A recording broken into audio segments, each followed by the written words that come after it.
Fala pessoal, tudo bem? Eu sou o professor Alexandre Ambrosin, você está no canal Apolo Fisioterapia e no vídeo de hoje eu vou dar algumas dicas sobre asma. Eu vou falar para você alguns mitos e algumas verdades a respeito da asma. Se você quer aprender um pouquinho mais sobre asma comigo, fica até o final desse vídeo e não esquece de curtir o vídeo, não se esqueça de se inscrever no canal Apolo Fisioterapia e principalmente aperte o sininho aí porque daí você recebe notificações de quando eu lançar novos vídeos aqui no canal Apolo Fisioterapia.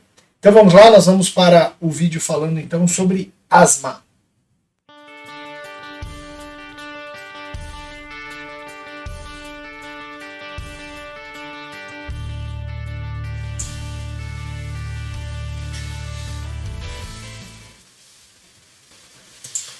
Muito bem, pessoal. Então, hoje nós vamos falar sobre asma. Uma doença que a gente é muito comum para a gente encontrar aí no nosso dia a dia. A gente conhece, né, aquele paciente, aquela pessoa que o peito começa a chiar. Normalmente, criança, essa criança começa com o peito chiando, a gente fala que parece um miado de gato. Isso é chamado broncoespasmo.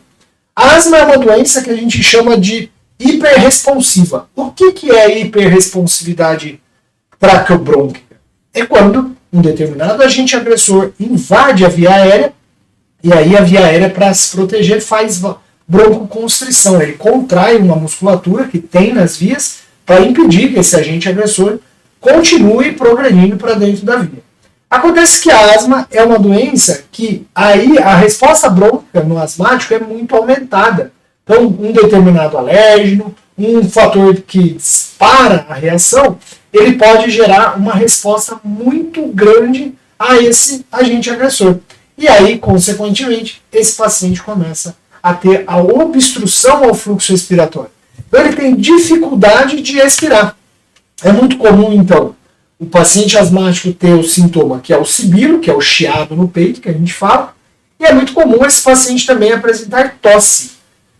Normalmente, o paciente asmático, ele é um paciente que começa com sintomas já nos primeiros anos de vida, né? E aí esse paciente ele vai evoluindo e conforme ele vai crescendo, é muito comum também os sintomas diminuírem. Mas nós vamos falar um pouco mais sobre isso mais para frente. Bom, como é que funciona essa questão da hiperresposta brônquica, né? Então o brônquio, imagine que o brônquio é como se fosse um cano, né? E aí, por conta da asma ser uma doença inflamatória que hiperestimula a parede brônquica, ela vai acabar por levar a uma broncoconstrição, que é esse espessamento da parede brônquica, assim como você tem, então, a diminuição da luz brônquica. E somado a isso, já que é um processo inflamatório, é muito comum o asmático ter uma produção de secreção maior. E aí eu tenho também a broncoobstrução. Então não é só a constrição brônquica, mas também a broncoobstrução. Bom, vamos lá então, vamos falar agora sobre mitos e verdades a respeito da asma, para você ficar sabendo algumas dúvidas que as pessoas falam sobre asma e a gente vai desmistificar isso hoje aqui para vocês.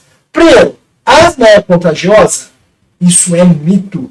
A asma é uma doença que está relacionada a diversos fatores, mas ela não é uma doença que você vai pegar se tiver contato com um paciente asmático. Ela não é contagiosa. A asma é uma doença que tem fatores genéticos envolvidos, tem fatores ambientais envolvidos, ou seja, eu posso ser alérgico a um determinado agente agressor, mas eu nunca tive contato com ele. Eu nunca vou saber que eu tenho hiperresposta brônquica para esse alérgeno. Então são diversos fatores que determinam, mas ela não é uma doença contagiosa, né? Não é uma doença que passa de uma pessoa para outra. O asmático não pode praticar atividade física ou fazer esporte. Mentira, isso é mito. Olha só, o asmático muitas vezes deixa de fazer atividade física quando ele não está bem controlado. Então é aquela criança que sente falta de ar e a gente não consegue rapidamente detectar que isso é asma, e aí a criança deixa de fazer atividade física. Agora é o seguinte, vejam só, independente do tipo de atividade física, o cara estando tratado, ele vai muito bem continuar fazendo a sua atividade. Basta dizer aí para vocês, olha só quem está aí. O César Cielo. O César Cielo, eu vi numa reportagem na internet que sim, o César Cielo é asmático e deve ter começado, inclusive, a atividade física por conta da asma. Outra pergunta, a bombinha vicia? O que é a bombinha? A bombinha é um broncodilatador, é a medicação que o médico vai passar para o asmático para evitar que ele tenha essa hiperresposta.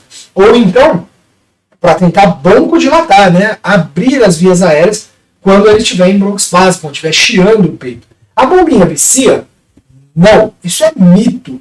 O que não existe vício na bombinha. O que não se pode fazer é deixar de usá-la, porque senão vai entrar em broncoespasmo. Então, bombinha não vicia. Se você tiver controlado e usando corretamente a bombinha, né, que isso o seu profissional da saúde, pode ser o fisioterapeuta, o médico, vai te orientar como usar, e aí sim você vai usar de forma adequada. Tem que usar, isso não vai viciar, isso faz parte do acompanhamento e do tratamento da asma. O asmático não pode ter animal de estimação. Essa é uma dúvida. Olha só, o asmático pode ter um animal de estimação? Gente, é verdade, ele pode ter. Afinal, isso depende, né? Na verdade, a resposta não é fechada de que ele pode ou não pode. Depende. Se ele for alérgico ao pelo, à pena do animal que você escolher, obviamente que nós temos que isolar os agentes, né?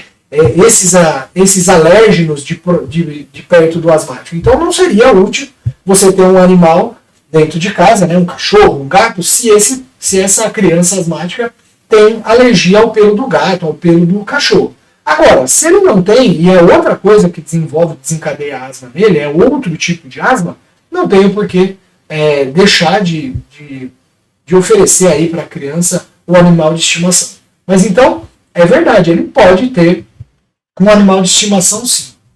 O cigarro faz mal para o asmático? Gente, que pergunta, né? O cigarro faz mal para todo mundo, é verdade. O cigarro faz mal para quem não é asmático e para quem é asmático. Agora, o paciente que é asmático, ele já tem uma hiperresposta. Aí eu vou inalar a fumaça do cigarro e vou inflamar mais a via aérea desse paciente usando o cigarro. O paciente vai fazer isso, né? Então a inflamação gerada pela asma somada ao que o cigarro pode gerar vai piorar ainda mais os sintomas do paciente asmático que fumar. Então, se você não tem asma, não tem que fumar, você asmático não deve fumar por 2 motivos. Tanto pelo mal que o cigarro faz, mas também pelo que ela pode causar no descontrole da sua doença, que é uma doença extremamente fácil de controlar. E a asma tem cura? Será que eu curo a asma? É mito. Não tem cura a asma. O que a asma tem é controle. Então, olha só, muito importante o asmático controlar, usar as medicações e controlar os sintomas, porque ele vai ficar nas intercrises, né, entre os momentos que ele teve crise, ele se comporta como qualquer outra pessoa. Então a qualidade de vida é excelente. Quanto mais crise ele tem, a qualidade de vida acaba diminuindo, mas se ele controlar, é muito possível, né? É possível viver de uma forma normal, totalmente normal, vida normal. Não existe, então, tratamento para asma, mas existe controle. O que a gente pode também deixar aqui como última informação do nosso vídeo: se você é asmático lá desde criança, você tinha sintomas, depois conforme foi passando o tempo, você foi crescendo, se desenvolvendo, você tem hiperresposta. A hiperresposta ela não vai acabar. Acontece que você não tem mais sintomas. Beleza? Vamos lá então, gente. Se você gostou desse vídeo, você vai curtir ele aqui e eu quero propor aqui um desafio para vocês. Vamos lá. Escreva aqui nos comentários que você quer saber o papel da fisioterapia no paciente asmático. Qual é o papel da fisioterapia respiratória no paciente asmático? Fala, eu quero saber qual é o papel da fisioterapia no paciente asmático. Beleza? E se tiver muitos comentários aqui nesse vídeo, aí eu vou fazer um vídeo falando do papel da fisioterapia no paciente asmático. Um grande abraço a todos e até o próximo vídeo aqui no canal Apollo Fisioterapia.